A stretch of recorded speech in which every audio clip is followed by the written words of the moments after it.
Ang hinaot karon ang pamilyang Bukol nga ilahan ang makabot ang hingpit nga hustisya.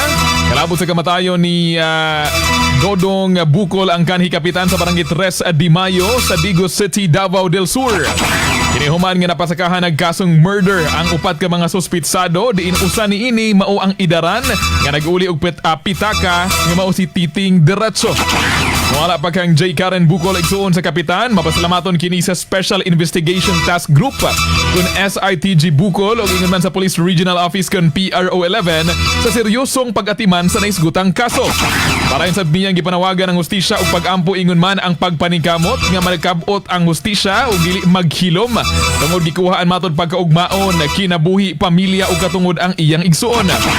Samtang sa bahin sa National Bureau of Investigation kun NBI 11, sila padayong nakigalayon sa PRO 11 kalabot sab sa ilahang gihimong investigasyon. Kanang naman nga nakurat na nagdikakurat sa publiko ang nahitabo ni adtong November 25, 2025. Human nga gipusil patay ang maong kapitan sulod mismo sa iyang panimalay samtang siya nag-Facebook Live.